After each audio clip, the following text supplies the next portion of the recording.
আজকে আপনাদের দেখাবো পেঁয়াজ কুচি আর লেবু পাতা দিয়ে লোনা ইলিশ বোনা করব।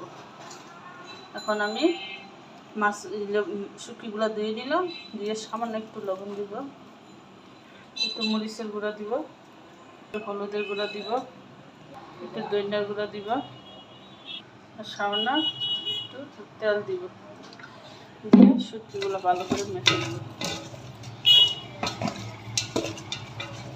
শুটকিগুলো ভালো করে আমি মেখে নেব।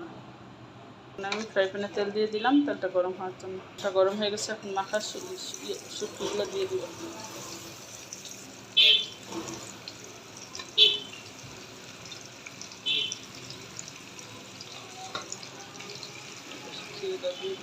শুটকিগুলোটা এখন উল্টায় দিব।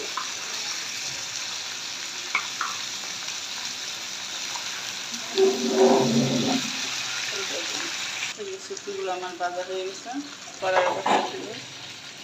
আমি আর আলাদা তেল দিব না, এখানে শুটকির যে তেলটা উঠছে সেই তেলটা দিয়ে আমি শুটকিটা রান্না করব। তেলটা গরম হয়ে গেছে, এখন পেঁয়াজ কুচি দিয়ে দিব বেশি পরিমাণে। শুটকিটা রান্না করতে পেঁয়াজের পরিমাণটা একটু বেশি দিতে হয়। দিয়ে দিলাম। এখন শুটকি পেঁয়াজটা হালকা ভেজে নিতে হবে। যে পেঁয়াজটি আমার হালকা ভাজা হয়ে গেছে।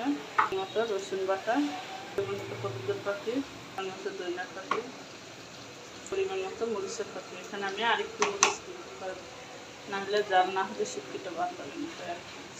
মরিচ দিয়ে দিলাম পরিমাণ মতো। সামান্য একটু পানি দিব, দিয়ে পেঁয়াজের সাথে মশলাটা আমি ভালো করে কষিয়ে নিই। খুব বেশি পানি দিব না, অল্প পানি দিলাম এটা কষানোর জন্য। এই যে মশলাটা কষানো হয়ে গেছে পেঁয়াজের সাথে, এখন ভাজা শুটকিগুলো দিয়ে দিব। শুটকিগুলো নাড়াচাড়া দিয়ে দিব আর এইভাবে হালকা একটু ভেঙে দিব। আমি শুটকির জন্য এই যে কাঁচামরিচ, রসুন, এই যে বিলাতি, ধনিয়া পাতা আমাদের স্বাদের, এগুলো আমি শেষে নিব। শুটকির জন্য এই যে শেষে নিব, নাড়াচাড়া দিয়ে দিব। এই যে এখন এগুলো আমি শেষে দিব।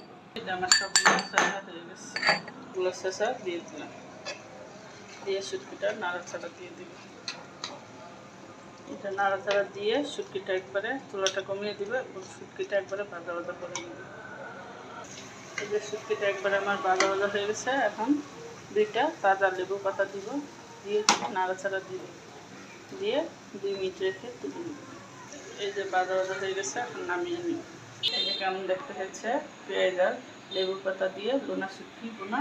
অবশ্যই সবাই কমেন্টস করে জানাবেন দেখতে কেমন হচ্ছে রান্নাটা।